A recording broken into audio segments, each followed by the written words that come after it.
जिसका और ऐसी शख्सियत से सभी लोग वाकिफ हैं, जिनका नाम नेताजी राहत ललियाने वाले, वो स्टेज पर आए और अपने विचार रखें। बहुत बढ़िया जी, बहुत बढ़िया।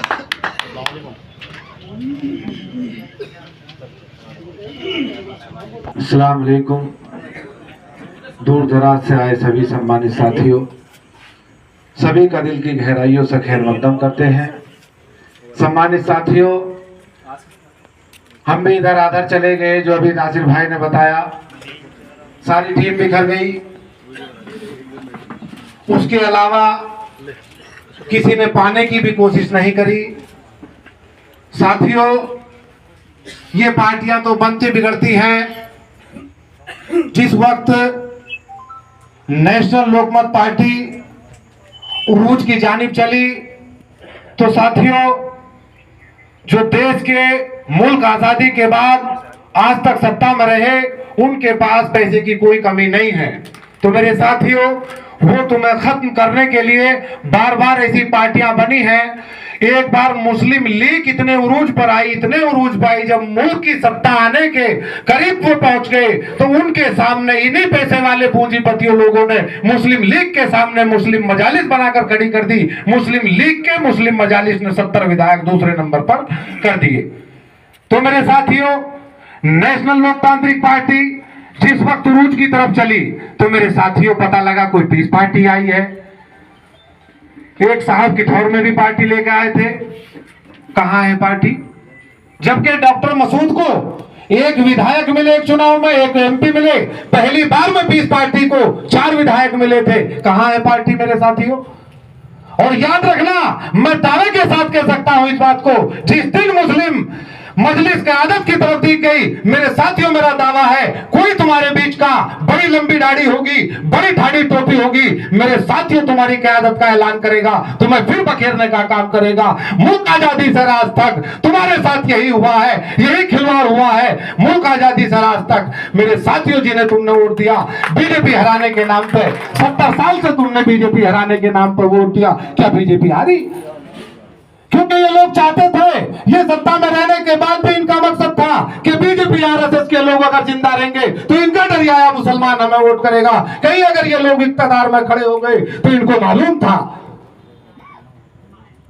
कि ये लोग शासन चलाना जानते हैं, और जिस दिन इनके शासन अगर हाथ में आया तो यकीनन ये लोग मुल्क की चाबी तुमको सौंपने वाले नहीं है। मेरे साथियों, जो पार्टी जिसे मुसलमानों ने 98% वोट करने का फैसला लिया, यहां तक के 17 में 14 में यह ऐलान हुआ कि वो मुसलमान ही नहीं जो साइकिल को वोट न डाले। मेरे साथियों, बाबरी मस्जिद की शहादत, उस पर सबसे पहले हथौड़ा मारने वाले का नाम साक्षी महाराज हुआ करता था मेरे साथियों, जिसका नारा था हिंदी हिंदी हिंदुस्तान, मुल्ला भागो पाकिस्तान। इन मुल्लाओं के 2 स्थान, पाकिस्तान या कब्रिस्तान। बाबा नहीं बवाल हूं, मुसलमानों का काल हूं, एक धक्का और दो और बाबरी मस्जिद तोड़ दो। इस नारे को सुनते जिसका खून ना खोले, खून नहीं पानी है। जो राम मंदिर के काम ना आए वो बेकार जवानी है। तो मेरे साथियों, जब हिंदुस्तान के अंदर कानून बहुत मजबूत हुआ करता था, जिस वक्त उसके तरफ अगर सुप्रीम कोर्ट का शिकंजा उसकी तरफ चला, तो मेरे साथियों, जिस ये कौम, ये अल्लाह वाली कौम जिसे 98% वोट देती रही, सबसे पहले उसे राज्यसभा में भेजने वाले का नाम मुलायम सिंह है। मेरे साथियों, साक्षी महाराज को सबसे पहले मुलायम सिंह ने राज्यसभा भेजा था।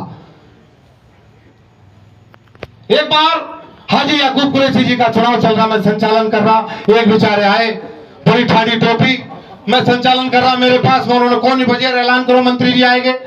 मैंने कहा साहब मंजूर जी भी नहीं दिखाई दे रहे, हाजी याकूब भी नहीं दिखाई दे रहे, कौन से मंत्री आए पता नहीं। ये ना रहे यासीन पहलवान ने राजमंत्री बनाए।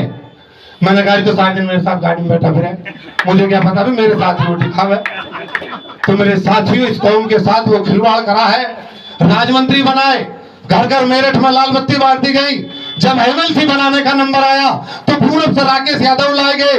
जब राज्यसभा भेजने का नंबर आया तो तमाम यादव चले गए। डायना उस चीज को कहते हैं, अमर सिंह जी नाराज हुए, घर लेटे थे, लेकिन राज्यसभा पहुंच गई उनके घर पे।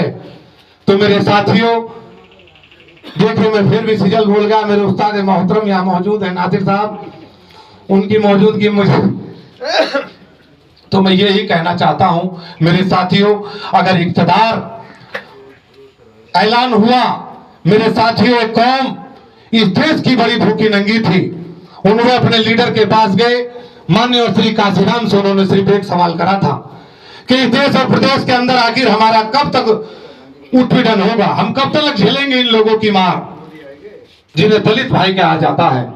तो मेरे साथियों श्री मान्यवर काशीराम ने उन्हें एक अल्फाज कहा था कि अगर इस देश और प्रदेश के अंदर कुछ चाहते हो, अगर इस देश और प्रदेश के अंदर कुछ चाहते हो, तो मेरे साथियों अगर पार्टी, आपकी यूनियन, आपका संगठन अगर ऐलान कर दे, भले ही तुम्हारे घर मैयत पड़ी हो, अगर दिल्ली या लखनऊ से ऐलान हो जाए, तो मेरे साथियों उसे छोड़ करके आप चले जाना, आप अपने मिशन की तरफ जाना। उन लोगों ने उसी बात को माना, इस देश की 4-4, 5-5 बार मुख्यमंत्री बनाए मेरे साथियों। उन्होंने यही कहा कि दाढ़ीधारी मत देखना, तिलकधारी मत देखना, सिर्फ अपना निशान देखना। उन्होंने अपने लीडर की बात को माना, इस देश में उन्होंने हुक्मरानी करी मेरे साथियों।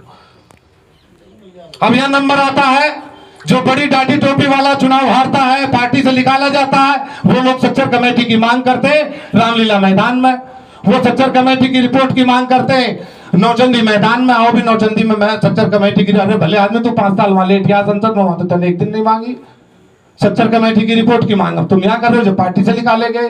तो मेरे साथियों मुल्क आजादी से और आज तक जितना खिलवाड़ हमारे साथ हुआ है, मेरे साथियों इस पूरे मुल्क में किसी भी कौम के साथ ये नहीं हुआ जितना उत्पीड़न, जितना दुर्व्यवहार हमारे साथ हुआ है। मेरे साथियों ये बार बार अपील है, अल्लाह के वास्ते सिर्फ एक ऐलान पे जिस दिन खड़ा होना सीख गए, याद रखना तुम ही लोग डॉक्टर मसूद साहब के साथ खड़े हुए थे। बड़ी बड़ी पार्टियां आपके कायद से मुसाफा करने के लिए तैयार थी, हत्ता कि सोनिया गांधी बराबर में बैठाने लगी थी, लेकिन ऐसी नजर लगी मुल्क के सियासतदानों की, क्योंकि उन्हें मालूम था मौलाना अरशद खान को अलग भाग में बांट दिए गए और डॉक्टर मसूद को अलग भाग में बांट दिए गए। तो मेरे साथियों मैं फिर एक बार बताता चलूं, जिस दिन ये पता लग गया कि पूरे इक़्तिदार में खड़ी हो गई पार्टी तुम्हारी, याद रखना कोई बड़ी दाढ़ी टोपी वाला आएगा आपके बीच, फिर यही ऐलान करेगा कि कौम का मैं बड़ा हमदर्द हूं, कौम का मैं बड़ा रहबर हूं, मेरे साथ लग जाओ। लेकिन आपको यह देखना है कि हमारे बीच कौन लोग रहे हैं, कौन लोगों ने आपके बीच मेहनत करी है।